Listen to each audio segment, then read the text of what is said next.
with sobriety. This is a forum for the Anishinaabe people, and I'm trying to get some other things going here. Anyways, get that going. Bring that down. Bring in Mary Ellen Baker's.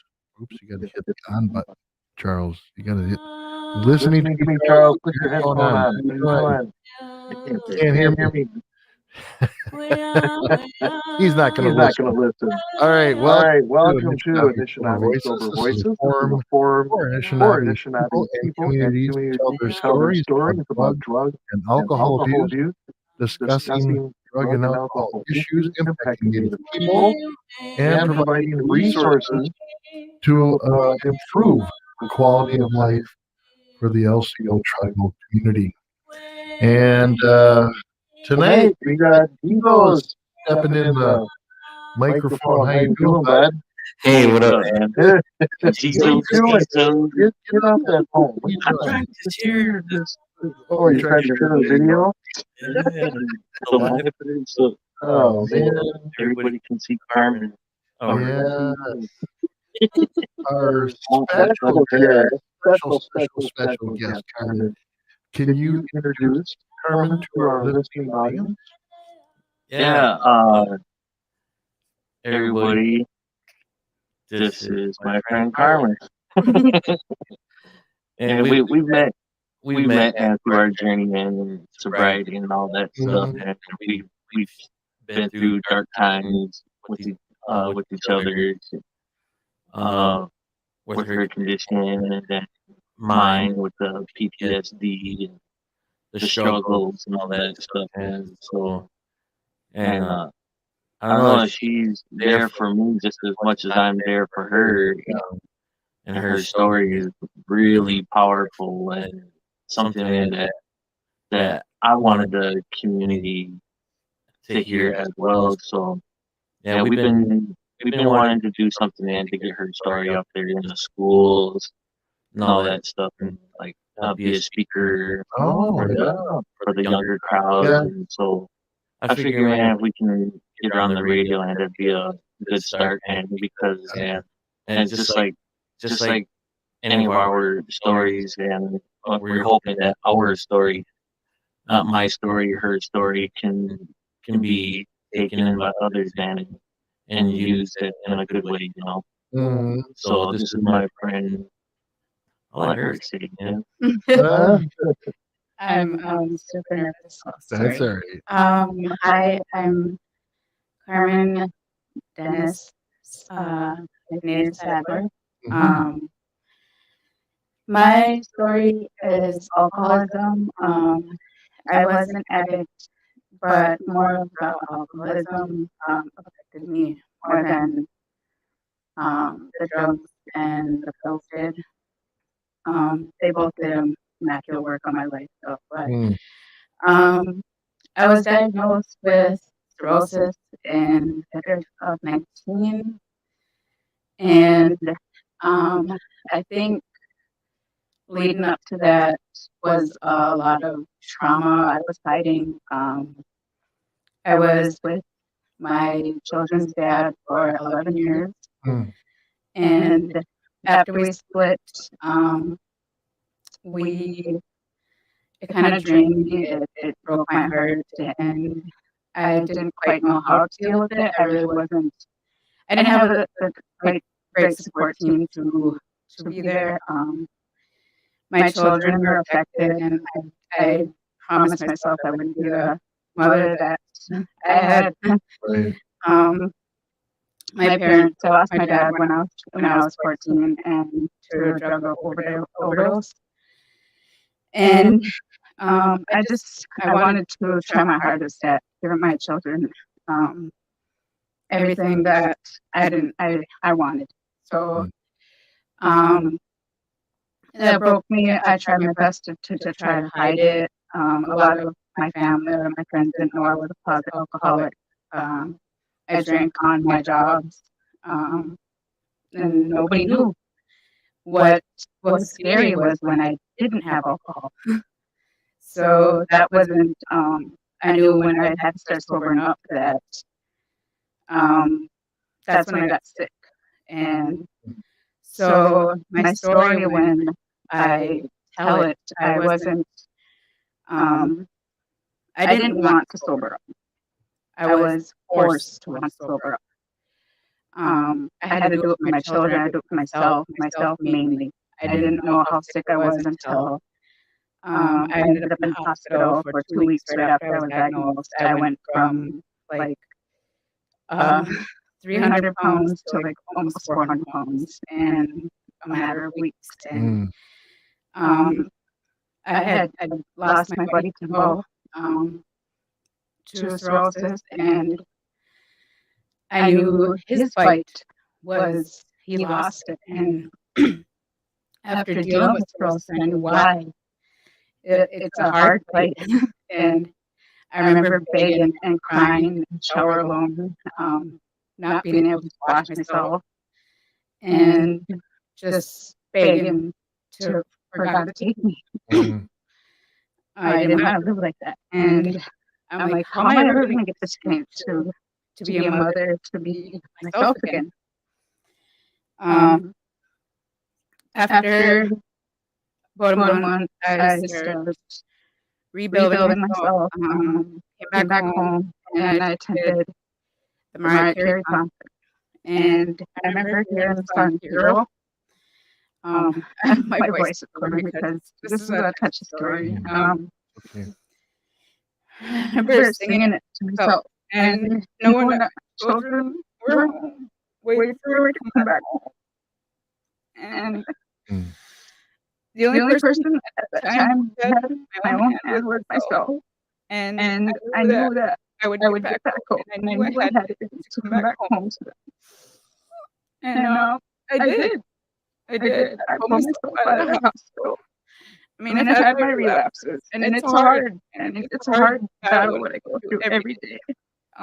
It's focusing on my sobriety, taking care of my health, being a mother, being a positive influence for our community, because I don't want nobody to do this, to ever live with this stuff. There's things that I don't talk about that I deal with my disease, and it's not a friendly disease, it's a life-threatening disease. I have done many things to keep myself alive today. There's hospital stays, there's infusion stays, there's battles with my insurance, this has taken my time with my children immaculately. Like, they have grown up so much without me, and every time I look back and I'm like, I'm missing out on their younger years. But every day that my support system, they're there, and they're just like, you're still here, little Carmen, you're still their mother. They're no longer waking up and wondering if their mom is alive, wondering if their mom is drunk. And that supports me when I'm in the hospital, and these little things, to these images of what I used to be and who I am now, and the support that I get from the community now. I went from being a full-blown alcoholic to transporting intoxicated individuals home safely today. So I can actually have the strength today to step inside of a bar and walk out sober. And that gives me so much motivation to keep on going. I mean, 2 years ago, I tried to commit suicide in front of my own sister, and I woke up and I was alone. I didn't have not one family member sitting by my side. And they asked who I wanted to call. Did I want to call my family? I said, no, I don't want to call my family, because if my family wanted to be here, they would be here. I have to do this alone. This is time for Carmen to heal on her own. So I gave myself a little bit of time, and then I called my sister. She's not my blood sister, but she's stronger than blood to me. She knew it would be the moment I didn't say a word, and she knew exactly what to say. I put myself in treatment after that phone call, Um, and I promised myself that I would do everything in my power. I woke up with a blessing. Not many people can wake up after a suicide attempt with a second chance. And I knew for some reason I had to do whatever it took to get back up and be the strong image that I needed to be for my children, for the community, for myself, for my poor little liver. Because I knew that everybody that that was rooting for me, I was letting them down. I was getting sick of hurting my family, myself. So it's been a long 2 years since that date. A lot of ups and downs. And let me tell you, I don't think I would have been able to do it without my support system. I know I'd done the footwork in the end, but when you have somebody that you can call at 3 o'clock in the morning when when you're having these bad thoughts, these bad images, and you don't know what to do with them, I mean, health social revisions, that's what, when I found it, I didn't want nothing. I was sitting on the outside of the camera, and almost 2 years later, I'm like, I host the meetings today. People call me and ask me for support. They tell me that I'm an inspiration to them. The administrator, Jessica Hutchinson at the LSO school, she lost her mother to cirrhosis, and she also invited me to come speak at LCO school because she knows from her heart that this is a disease that can stem from alcoholism. I'm not gonna lie. I mean, I don't want to preach to you guys. It's all fun. It's fun. I had some of the best times, but I really wished I would not have made it my life. Because there's just days that I could plan, let's say tomorrow a Valley Fair trip, and just today could wipe me out, and that whole day could be canceled. And it's from my cirrhosis, it could be a bad day, and there's just so much more to life, so much more than being stuck inside of a dark room, a bar, wondering why you're there, wondering why you're hiding from your family, wondering why you're not with your children, wondering, and it's just not worth it because I was in such a dark place, and I didn't think I was going to be able to get myself out of it. I really didn't. I fell quite a few times, and the best way that I can say it is that you're going to fall. You're going to fall many times. You need to feel that sting of pain. It's like riding a bike. You don't get up on that bike the first time. You don't take them the first steps the first time. I mean, you don't get that walk down. It takes time, but you will get there. Don't give up. Because today my children can honestly say that their mother is out here trying, and they're proud of me. This year I was actually able to school shop for my children. And one thing I told myself in May was, if I could put myself, if I could have $10 in my pocket 2 years ago and go buy a bottle, then why couldn't I put that $10 in savings this year and change it into school clothes for my children? And I did that. And my children are so proud of me, and they're my little motivators.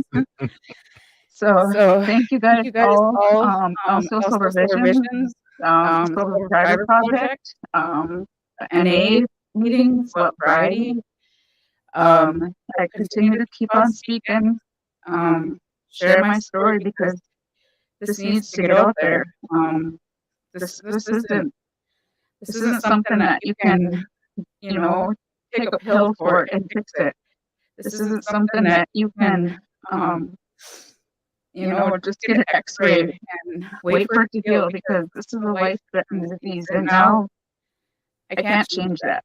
All I can do is change who I want to be tomorrow, and it's not a drunk no more. So thank you. Wow. Geez, we'll talk a little bit about the Sober Vision group. Your site here on Facebook says you're a sober support group trying to spread the word that there is a place to go when you're struggling with addiction. You are not alone in this battle. Talk a little bit about what that means to you and the people that you've been working with. Well, Sober Vision and the group itself, and it was actually going before I even came around. Oh, wow. Okay. Yeah, and me and Steve, that was like the first time I met Steve. And I kind of liked everything that he was doing, everything that he was talking about, and then with his credentials and all that stuff. And I was like, well, let's make this and let's make more meetings and let's do this a little bit bigger. Let's try to get more people into the SAM because this is what I was trying to do before. And little bit of ideas and thrown on the table and like let's run over them, man, because man, we already got a group right here. Mm-hmm. And then so we just help each other and all that stuff. And Aaron Kadat and my cousin Lisa, handful of others, and we just started putting some ideas together. Yeah, we're not just a meeting. We're not just AA, well variety. We're a support team. Like if someone needs a ride and I can't do it, hopefully, and another person can give them a ride. Mm-hmm. And just all of us together, putting all our heads together, man, we can come up, man, with something. And yeah, we try to keep up on each other and like how are you doing, this and that, because sometimes when people fall off and they are like they fall away from the group, well, let's go see how that person is doing. And a lot of times they just don't all of a sudden disappear. They just slowly start to drift away. Sometimes you don't notice it until all of a sudden a couple weeks later it's like, oh, where is so and so? We haven't seen them for a while. Right? Yeah, and sadly, man, it's happened. Yeah, we as this business and we see a lot of cool stuff, and we got to stay strong for each other and help us stay together. That's why in so many ways, and together we are strong. Mm-hmm. Carmen, and I know I wanted her to tell her story because, I mean, I never knew what cirrhosis was either.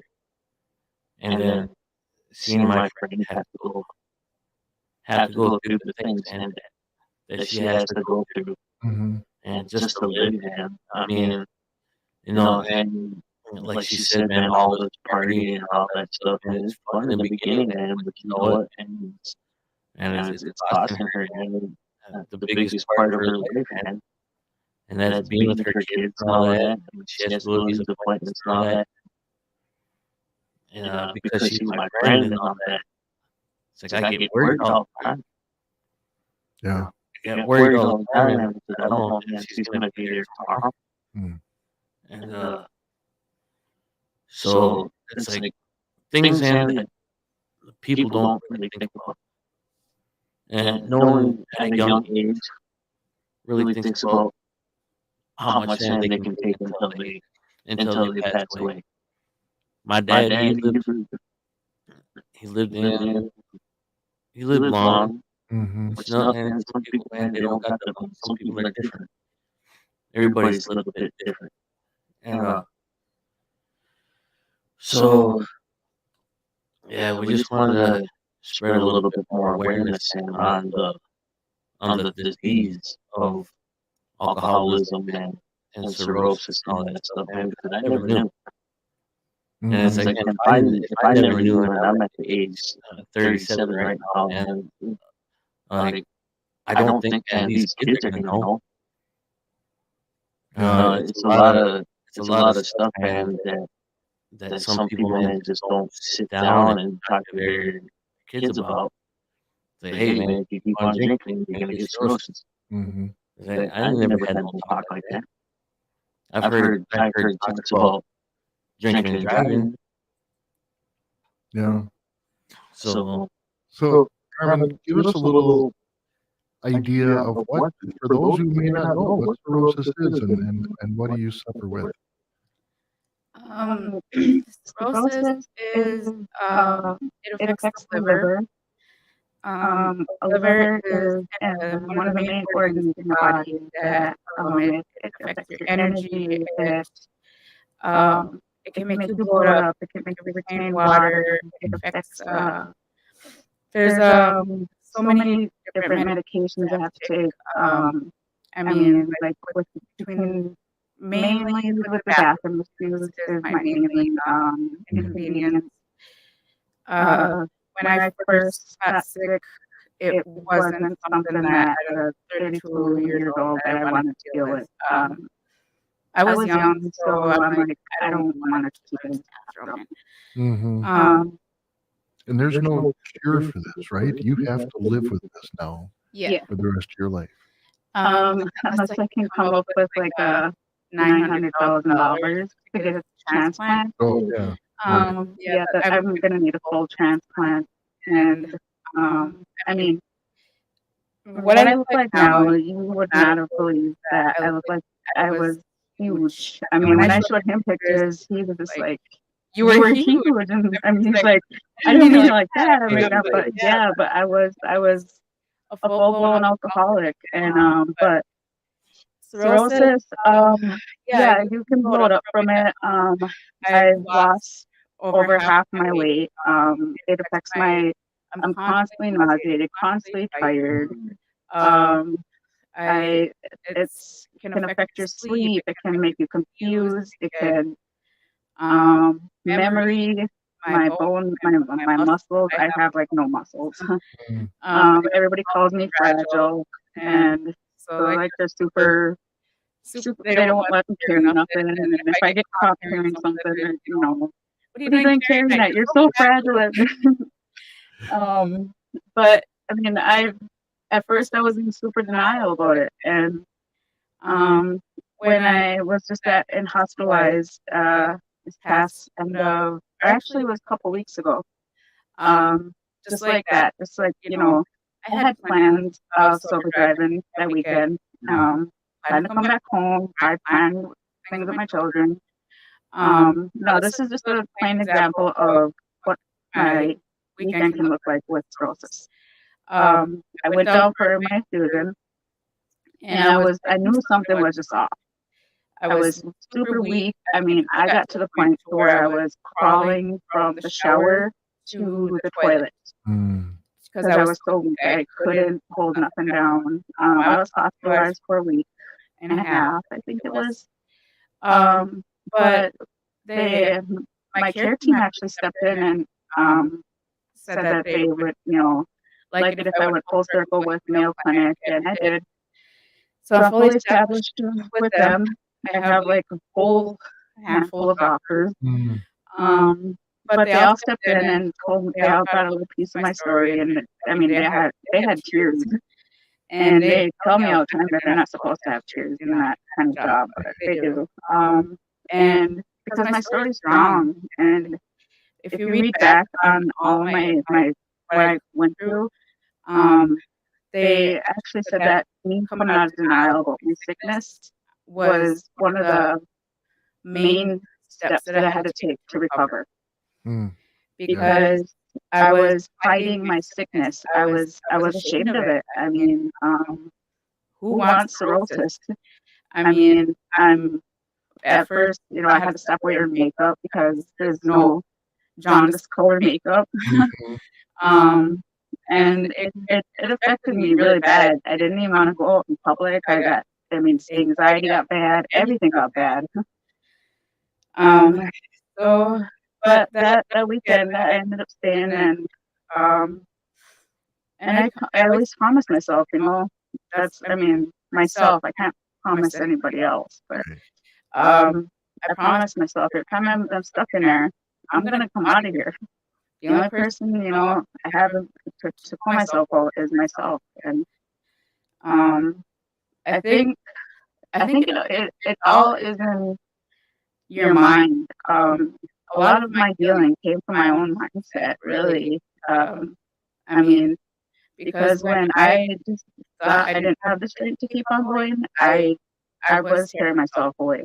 I was relapsing. I was hacking everything. And today I can proudly say that I'm proud of my cirrhosis because it sobered me up.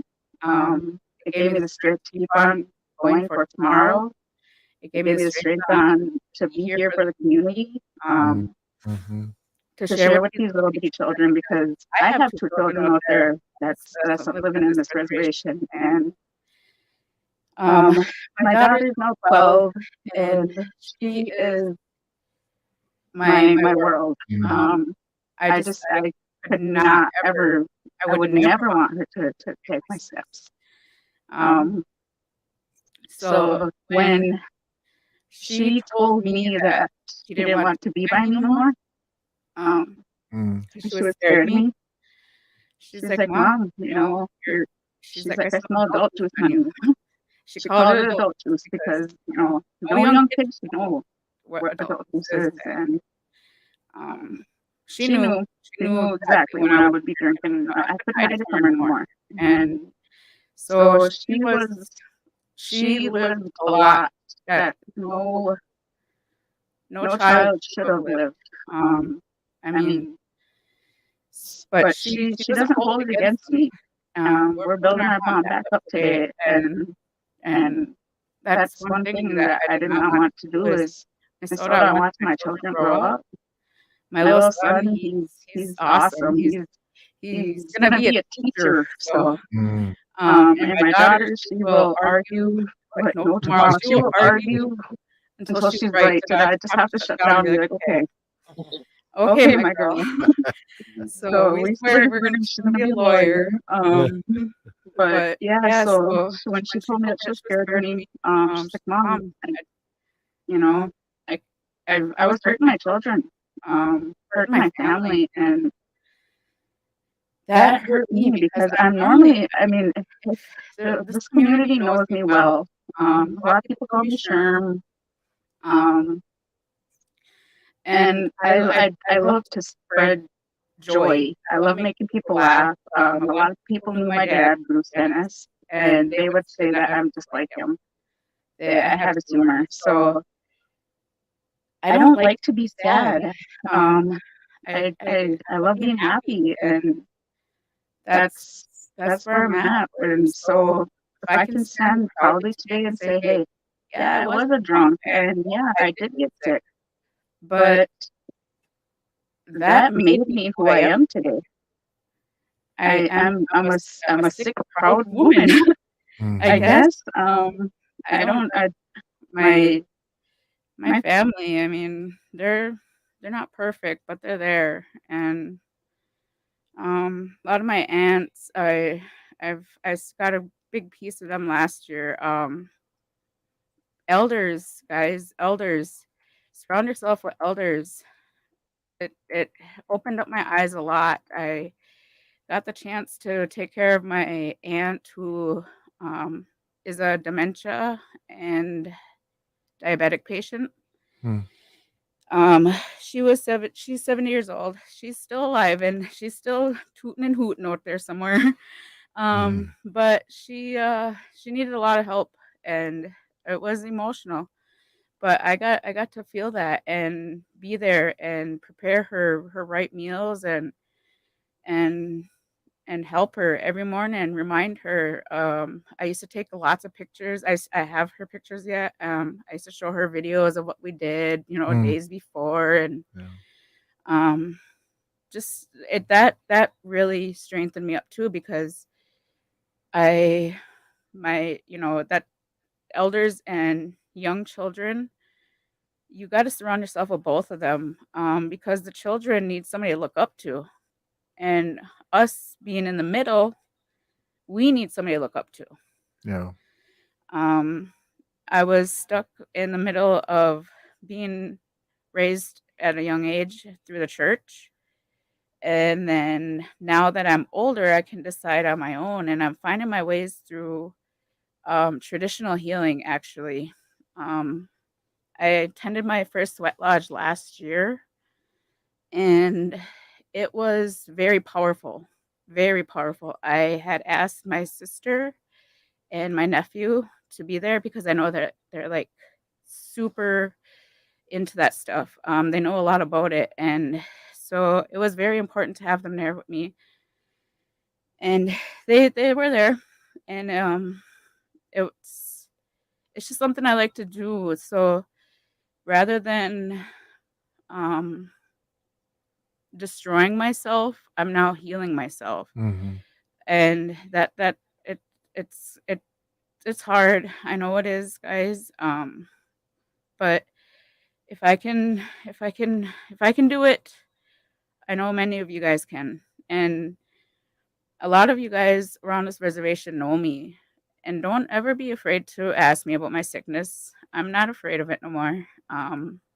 And I'm always around somewhere. Wherever you see this man, I'm usually I'm always my sister always says I'm just like my legs are short, so yes, I'm always a little couple steps behind somewhere.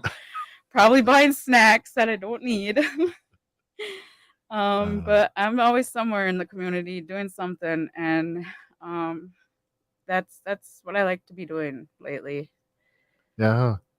So, I just um, want to remind our listeners you are listening to Anishinaabe Sober Voices here on WOJB. We're also on Facebook and YouTube. You want to catch up with us, but I invite people to call in and maybe share their comments or struggles with their addictions. 715-634-2100. 715-634-2100. Give us a call and give us your comments or questions on the air, and maybe ask ask some questions of our guests here. So you were saying about being around in the community and not being afraid to share your story. Where else have you been speaking and sharing your story? I'm actually getting ready to relocate within the next year down to Eau Claire. Hmm. That's where my clinic is at. So I've always loved Eau Claire. It's just beautiful. I also had my daughter when I was down there, so she knows the area too. I so I would start looking into meetings where I can go into meetings down there. And with the sober driver project, I also wanted to maybe one day extend that out to the Eau Claire area. I mean, Oh yeah. my plans are to establish my own vehicle, and then maybe come back and help the communities on like the busier weekends. Like I know we have some events around the area that need more than just one sober driver. So I would like to, just this is my home. So I would Mm-hmm. always like to come back home and always try to be here. This is where I stemmed from. So, but yeah, I would like to get down to Eau Claire, maybe, just spread a little bit more because, like Charles said, not many people at his, our ages know about this stuff. I mean, if I had somebody tell me at my age when I was younger, destroy myself, Yeah. hey, one day you're gonna end up in a hospital bed. Like, no, I'm not. And let me tell you, I'm the person to say no, I'm not too. I don't Yeah. listen. Most addicts don't listen. They they think they know better than everybody else that's telling them you got an issue here, and it's like, oh no, I don't. Denial's so wonderful. It is. It was, and I'm really proud of where I came from because I didn't think I was gonna be able to do it, honestly. Mm-hmm. Right. Yeah. So, Jesus, tell us a little bit about you've seen in Carmen's life since you've met her, and give us a testimony of that. Um. Well, I haven't known her for very long. That's how we know each other. I mean, we've known of each other, this and that. Yeah. I've known her. I've known her dad. You didn't Uh, know her in her history. You've just known her more currently. uh Okay. I've got to know her through her stories and at the meetings and all that stuff. And you know, people, man, that share those stories. Now that it helps other people, well, I mean, it helps me too, and because it helps me on information, we can share that with others. And but there, I mean, she struggled. She definitely struggled, and um, she's had to call me multiple times, either take her to the hospital and all that stuff. And um, I don't know, man. I ain't gonna speak on that. I'd let her speak on that, but I was just there for her, and many times, and to know that where she was coming from and where she's at now, and she's definitely a success story because Mm-hmm. I mean, this was like a progress in work and right in front of my eyes, and like she said, man, we'll fall, Yeah. and I've caught her falling a few times and over at Mm. Bernie's Mm. trying to hide from me. Yeah. Nowadays, and I see her with a drink and I say, "Come here, Uh-huh. let me smell that. Uh-huh. Let me smell your breath." He does. I do it to her all the time, even though I know, and that there's no alcohol in there, man. But just to let her know, Let her know man. you care. Yeah, let her know that I care. All Yeah. that stuff. And I know from when, like, I don't know, I was on the bracelet, but I wanted to do something around here as far as help the community. And so if I was gonna help the community, I wanted to do the sober driver project because I feel I owe that to the community, especially, man, from my past, and especially from my car accident, Yeah. losing my girlfriend Mm-hmm. and one of my best friends growing up. And but so I wanted to do that to honor them, do something for myself. Mm-hmm. But I know that if I do this, um, it's gonna help me because I definitely don't want a DUI.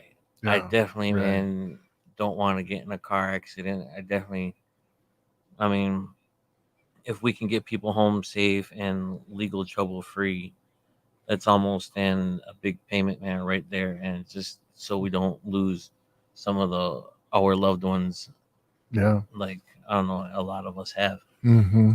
So I know that if I give myself this responsibility and it helped me, you know, people ask me all the time, how do you do this? How do you go into bars all the time? How do you drive drunks all the time? Aren't they annoying? Yeah. I was like, you know what, man? I used to think that all the time. Now I just have to think, man, well, we have a drunk man right here, and he or she's acting kind of funny, whatever. Well, I just remember, you know what? I was like that too. Yeah.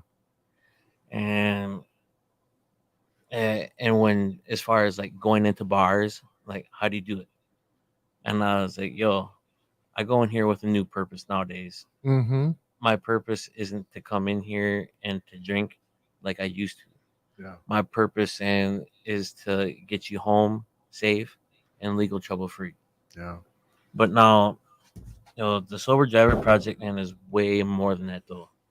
It's way more than it seems to be. You see, uh, I originally started it to take people to detox treatment, to their AODA meetings, to do sober activities during the weekend.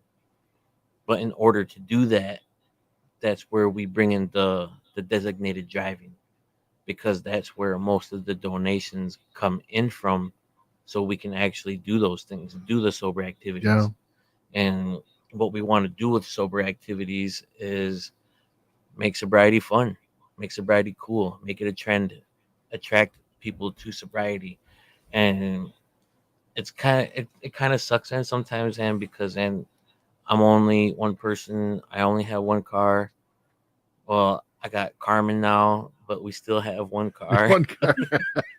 I did Yeah, have the other one, but I sold that one to Steve so we can still keep in the business and have sure, him still do his sure. things. And then the hail got my Oh, personal yeah. one. Man, that really sucked. Well, But still I runs, didn't right? really transport or do anything with my personal one anyways. Yeah, yeah. But yeah, man, we're So still when you're looking. driving someone, you pick somebody up from a bar and you know they're drunk and you're driving them and it's just the two of you in the car. Same with you, Carmen. When you're driving somebody, what do you say to them? I mean, you can't talk to them about getting No, sober because it just no, doesn't work at that point. no, that's not our place. Yeah, In the bars, and we know our place, and we're going into a bar, and all of a sudden, hey man, you shouldn't drink. We just want yeah. to make sure, man, that people are well still having a good time, but you know what, being safe, responsible. There's so Mm-hmm. many times, man, that so many still, even when I'm right there, knowing man that my services are right here, that we still see people Yeah. get in their cars and go. Mm.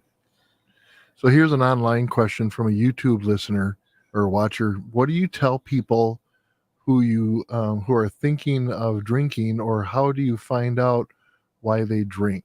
What's How do you get into that with somebody? Well, I hear all the time. They what do you suggest that I do, and because I feel like drinking all the time, Mm-hmm. and I hear that all the time. And all I can say, and he's like, you know what, and you got to find your sober support team, because a lot of people, man, that do um, look to drink all the time, and a lot of it, man, has to come through boredom, depression, Yeah. this and that. But you know what, and that's just like, man, our group, and together we are strong. You know what, man, you got to find that sober support team, Yeah. and then stay busy, and just around other people that have the same interest as you. Yeah. Me, I look up on like Facebook, and I can look up events, all that stuff, and it's like just look up an event. Yeah. Yo, I like to go out in the woods. I like to go in the woods, and I don't get to get out there in the woods anymore, or as much as I'd like to. Right. So I take driving. I do that too. I just drive. Yo, I like Just to. I mean, it go out helps. to the forest and just drive. But what if Yeah, you don't have a car? What do? You got to walk, right? You have a sober yeah, walk on Mondays, right? yeah. What? Sober walks. Sober Yeah. walks are good. People feel good after those too. Yeah. And I've noticed you have growing attendees Yeah. to that. That's pretty cool. Next week Monday is gonna be our last sober walk of the year on Labor Day. Okay. Hopefully, man, I can get some people out on that day. Um, wanted to talk to man about last week's events too, and with having Oh Voice of yeah. Honey here. Mm-hmm. Uh, Voice of Honey, and she was like so inspirational on. Like I found her on Instagram, Okay. and I was like, so I'm looking at all the positive stuff she does, and I'm hearing her music, and she has a beautiful voice, and she's beautiful herself, and she does so many things, and I thought right away is like this is what we need in the community here, and if we want to reach out to the younger crowd and all that stuff, spread a positive message, and let's bring in Honey. Mm-hmm. 'Cause, man, I've been following this girl, man, for a while, man, on Instagram. So I was like told, man, reach out to her, man, see what she says. Man, and we ended up getting her here. Me and Carmen, we ended up picking her up from the airport. We had a good ride back. Yeah. Uh, From Duluth or Minneapolis? Minneapolis. Minneapolis. Okay. Yeah, and then we brought in her group. So our first stop that night was over at the LCO emergency shelter over there Mm. on Haskins. Man, that was so powerful, and just the people that were over there and the babies. Oh man, there's this one baby. He's really dancing and Mm. wanted to be held by her. it was really awesome, man, that she came over there. And what she did, man, is tell a story and then sing some songs as she went along. Mm-hmm. And now the next, no, not even the next day, school was closed on a Thursday, so we ended up moving a show over at the school from Thursday to a Friday. So we were able to do that over there, and now the kids loved that over there too. And that's where it's like, man, this is where it counts. This is where it counts, and we're getting people that need to hear the message, that Mm-hmm. want to hear the message. And she had kids come down from the bleachers dancing with her. Wow. And I know, man, that felt good to her, because me just on the sidelines, saying I'm getting all choked up and this and that, and it was beautiful. It was beautiful, man, seeing them kids and come down and dance with her. And these kids and don't even really know her, Hmm. but yeah, it was so awesome, man. We all got group pictures, everything, and then over at the casino, um, yeah, we did a long show over there too, and she was dancing for hours Hmm. and hours, and voice, and it was just so beautiful over there, and it was good to get different acts over here, Yeah. Yeah. um, yeah, I'm just so thankful. I just thought it was interesting, ironically, that her concert was held in the saloon part of the casino. And I thought, just the challenge of that for some people, It but yet was it was a challenging. victory for people to be able It's a to challenge. be in that place and not drink.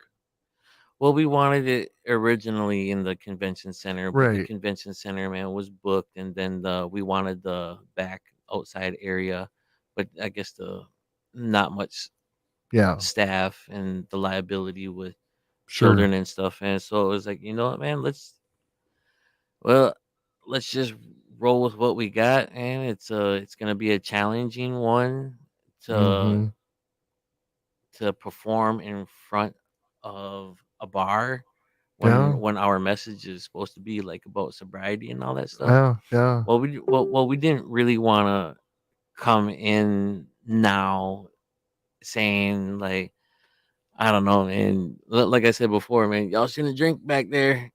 Y'all watching this and shouldn't be drink. No, man, that's not our place. And our place, and is to sing some, or well, not me singing, Right. Yeah. Yeah. Honey, and sing some good music, man. Just put some good vibes out there, and we'll also spread the message. And hey, man, you guys and that are drinking out there, hey, man, have fun, but be safe and responsible. We got the Sober Driver Project here, and just in case you guys need a ride home after the show. And oh my god, man, we we had to bring one home in that was pretty Wow. challenging herself, Yeah. but it was a good night, man. We got people home safe, even during the show. Yeah. Yeah. Very cool. hmm So, well, Carmen, any messages that you want to send to people who are probably struggling with their own addictions issues, and maybe some advice on how they can reach out because they don't know how to reach out.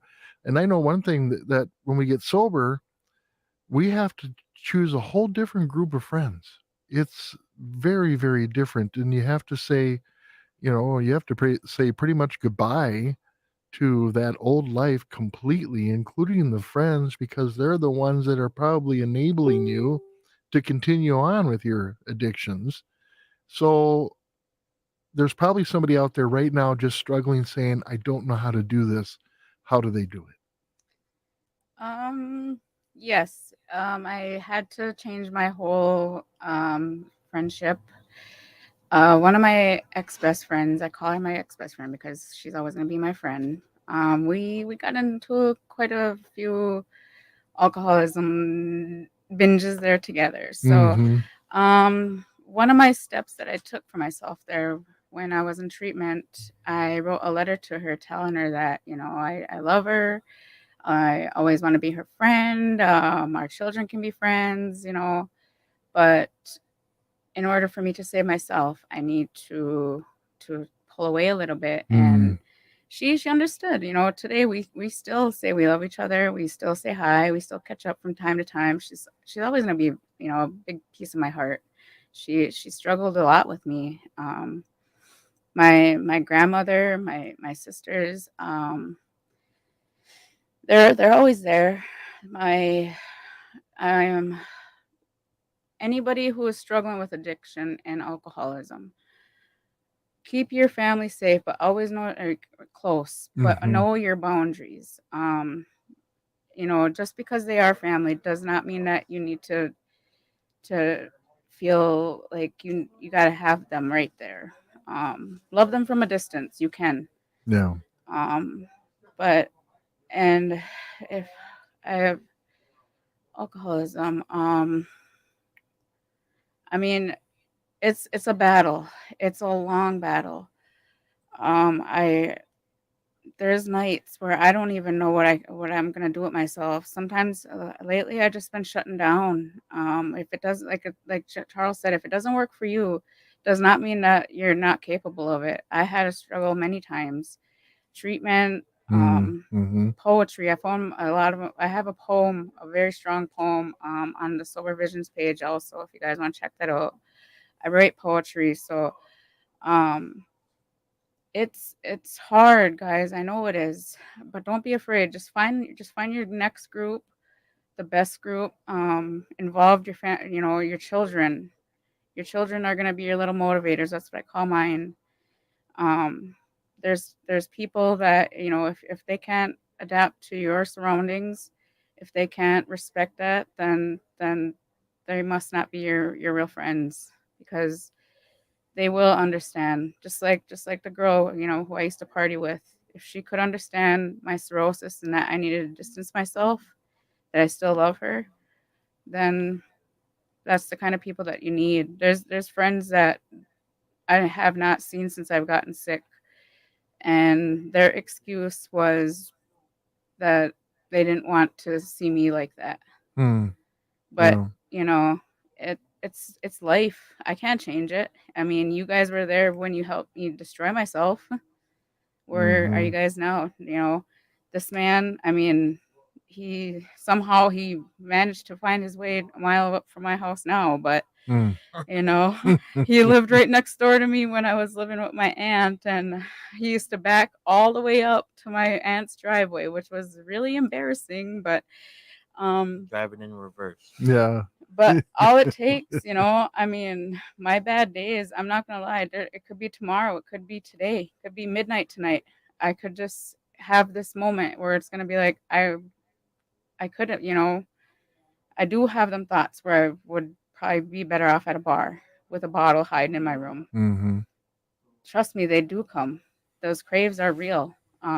But if you can take your moment to bypass that, sing a song, take a hot shower, just write a poem, reach out to somebody that is your next best support. I don't know, find a therapy dog. My cousin's dogs, Sadie and Hank, or Sadie is a dog, Cat is Hank. They are not mine, but they are therapy. And so if I can, that that's what I surround myself with, just positive things. And I just steer away from the toxicness. And that's what I just told him this morning. I said, I need to realign my ducks, put the toxic ones in the back again and put the ones that's helping me fill my life with glow and positiveness back in the front because I'm starting to feel a little rocky here and I need to find my balance. So I shut down Facebook Yeah. and just ignored life. Sometimes you gotta. I know a lot of people that just take a break from social media and all the poison that can be out there. And I mean, there's still good things, Jesus, you do a lot of posting on your pages and stuff, but depending on the circle, that social media circle that you're in, it's just more poison that can drive a person to drink sometimes.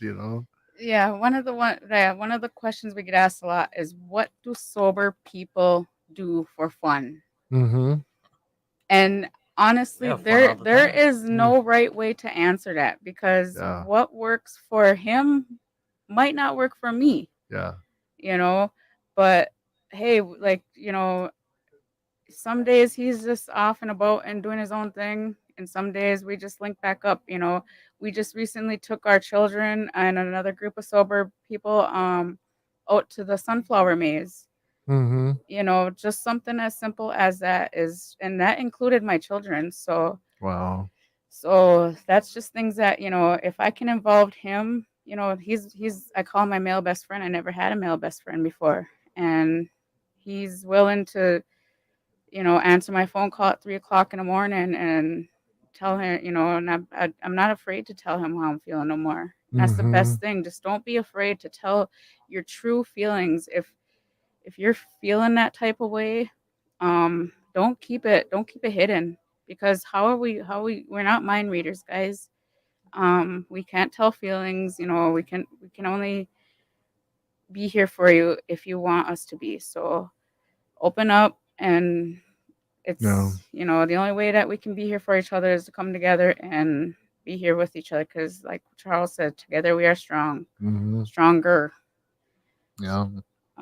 Yeah, our group's very strong, guys. Also, Sober Visions. Well, it's now Sober Visions. Yeah. Yeah. Charles, what things are happening? Now you have the sober walk this Monday. Let me put up the graphic on that too, so our Facebook family can see what's happening here. Um, so there's the walk, and oh shoot, I got the wrong graphic. I want to get this other one. Hold on, let me take that out. Oh my goodness, I'm just so. Eh.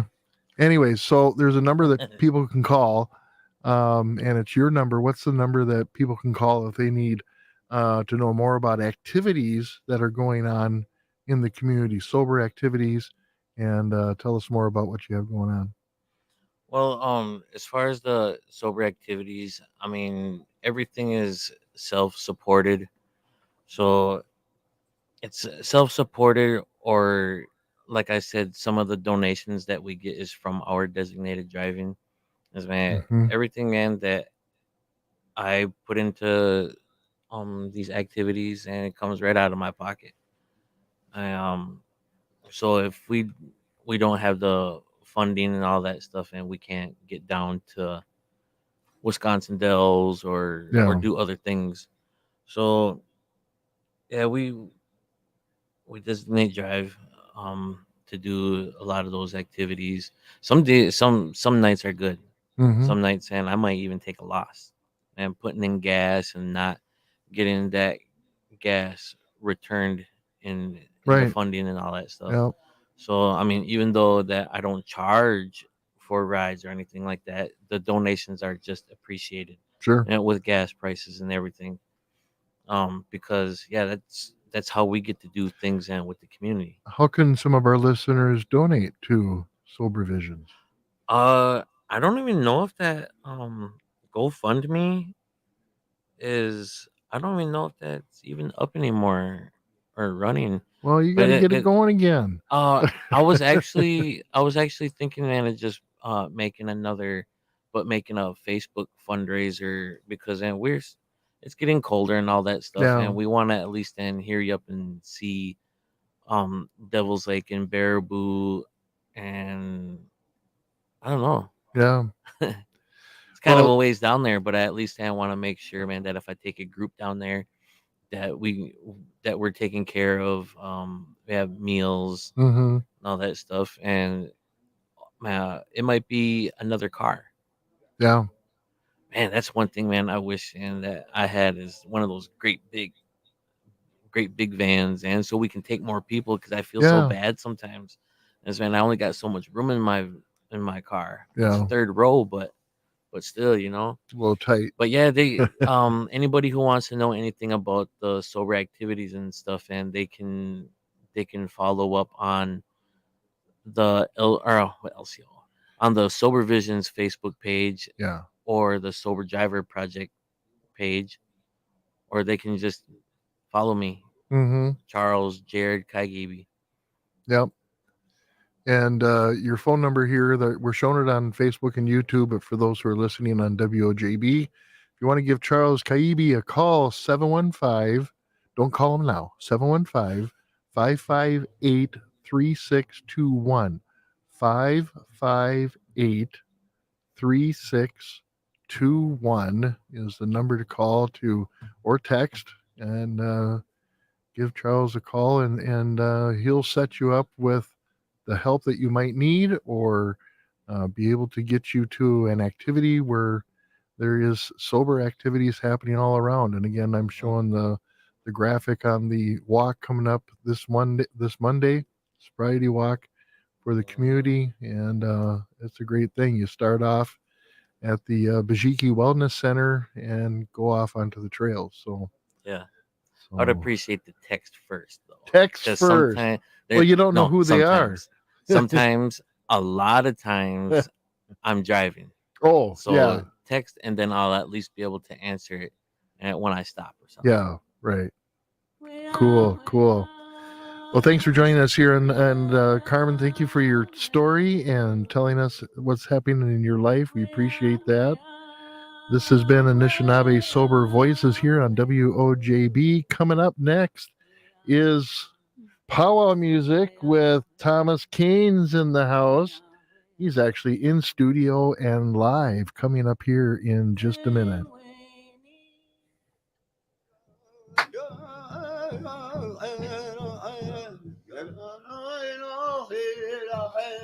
Oh, okay. You gotta bring it up a little bit. The old way. Yeah. The old way. Okay, let me know.